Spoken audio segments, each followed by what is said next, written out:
Not gonna lie, it's a little nerve-wracking.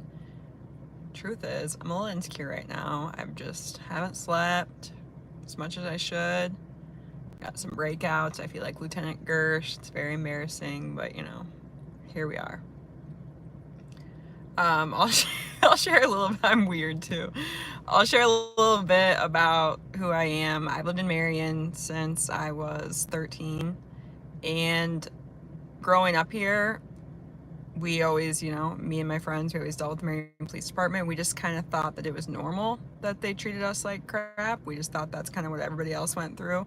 And I mean, growing up, I would deal with them on a regular basis. The first time that I ever interacted with them was because I was prank phone calling. Me and a friend, we were prank phone calling different houses. We were just picked up the phone book and we were just making a joke about, we would tell people, hey, is your refrigerator running? And they'd be like, yeah, it's running.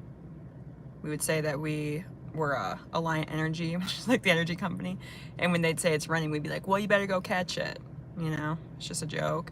Well, Marion Police Department came out and, hey, Claire. Marion Police Department came out and, you know, they were just pretty much as crazy as they were towards Afro. Well, not as crazy because nobody went to jail, but they threatened harassment and all these things, asking us for our IDs. We were only 13. We didn't even have IDs. What's up, TC? Nice to see you in here. I appreciate it. So, you know, from there, we were used to dealing with the police department all the time. We just thought that's the way that it worked. So as I got older, I was always really interested in law. I wanted to be a defense attorney, or I considered being a police officer. I actually started going and taking college classes for it because I just wanted to help people. But then I became a mother young, and so I had to just go straight into the workforce. I struggled with addiction a lot, like as a teen and then into my 20s. And so that meant that my crowd also did the same things. So then as you get into your mid 20s, I lost a lot of people, you know, due to that, whether they ended their life, whether, you know, they passed away from other things, went to jail, went to prison. And so I got sober. Alcohol was what I used, and I was, you know, really an excessive drinker.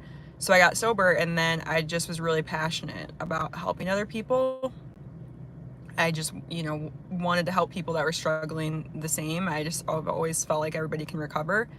And it kind of led me down a road where I would see people I know getting arrested all the time, especially living in Marion. And again, I just thought it was normal. I just thought that like people got arrested. I remember the first time I talked to Dustin and like he was, you know, making the harassment charge for Afro seemed like such a big deal. I'm like, harassment? You know, my friends get arrested for harassment all the time. Like, it's no big deal, is it? And he's like, really? He's like, it's actually a big deal. So I would be watching all these videos with Dustin and Afro, and I would just see, like, I remember specifically one time Dustin was like, you know, you guys are supposed to respect us, right? Or something like that. And I was just so intrigued. I was like, wait a minute. So these cops aren't supposed to treat us like that? So I started talking to my friends, and I'd be saying, you know, I think these cops are like supposed to be nicer. They actually have like rules to follow. I mean, it was mind blowing, really. We were all just shocked. We didn't even understand the way that like Dustin was standing his ground with the police, and I mean, we were shocked. Everybody just kind of went to court and pled guilty to everything, and we just dealt with it. So fast forward to 2020-ish, one of my friends is just getting arrested all the time, like for all these things. And, you know, no license, sometimes even multiple times in the same week, swearing, you know, not swearing actually, but that would be, they'd turn it into interference or disorderly conduct. And I was just, you know, normally I don't judge, but it just got to a point where I was like, listen, is everything okay? Because you're going to jail a lot. It's kind of weird.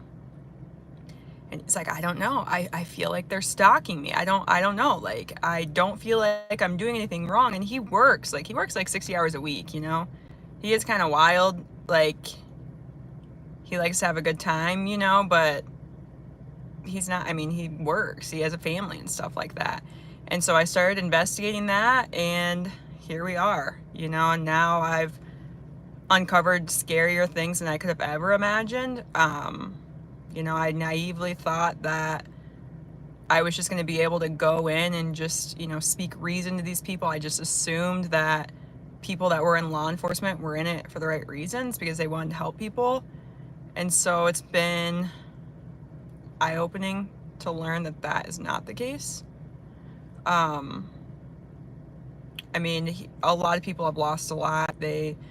Unfortunately, what's happening now is the Marion Police Department, instead of targeting people for arrests, what they're doing is they are writing excessive reports that then prompt a DHS investigation, and people are getting their kids taken away when it's not warranted. And it's ruining the kids' lives, it's ruining their parents' lives, and it's devastating. I've thought about moving away, but the thing is that I just don't feel like I can leave it like this. I just don't feel like everything that I know that I can just walk away, because there are children in this community that can't defend themselves and their parents don't know what to do, and I have a strong faith. Like, I used to pray for this all the time. I would pray for my friends and I'd be like, please, I can't take it. I cannot take any more people getting arrested or dying. It's just, I can't take it anymore. And be careful what you pray for. Because, God definitely showed me like what was going on. And I guess, that's why I keep going, because I just don't feel like I would have been shown everything that's going on if there wasn't a bigger purpose. And, I did ask for it. I did ask to be able to help people and to be of service. And so I'm in that position and I'm going to take it, Some days are scary, but, the best things in life are scary. So I'll share more stories.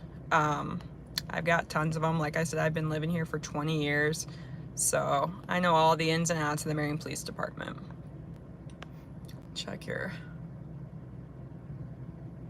I would love to be on, your podcast or whatever you're thinking, TC. I would love that. I've been telling everybody about things that we talked in Waterloo, and you gave me a lot of really good insight, and I appreciate that. Oh yeah, Michael, yeah, that's the thing. Once they target you, you're done for. And the thing is that a lot of times, and this is what people don't understand, is that people don't realize that they're being targeted because they're very good at what they do. And so people end up blaming themselves. It's narcissistic and psychological abuse. They just think, why am I such a bad person? Why do I keep getting in trouble? And it's dirty policing. They're not supposed to be doing what they're doing. But yeah, once they have themselves set on you, they have so many affiliates. It's not even just the county attorney's office. They find people in town to help them. The worst part of it is that they'll find innocent people that are just like nice people, and they'll prey on those people to put others in bad situations. And then that's, extremely devastating, because then the person realizes later what they've done and they had no intention to do something bad to people.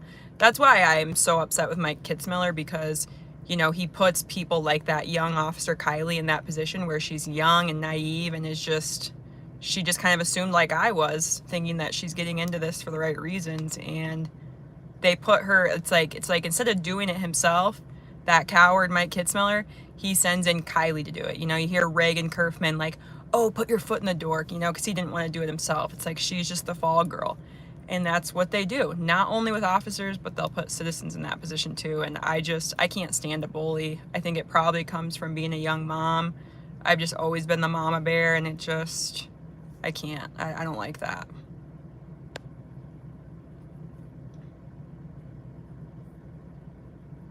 It is terrifying. It is terrifying, but on my scariest days, I think, how sweet is it that this is what, my purpose is in my life? Like, what's the point of life? Just to go to work, clock in and clock out? If I can make a difference here, then that's amazing. And if I don't, at least I'll know that I tried. At least I won't have regrets and sit here and think, oh, I wish I would have done this. I wish I would have done that. I rest easy knowing that I'm not doing nothing. And so that's kind of what keeps me going. But anyways, I'm gonna hop off here. I appreciate you guys. I'm glad I got this over with. I was really nervous, but sometimes you just have to do things for the first time. So I hope you guys all have a good day, and I will talk to you soon.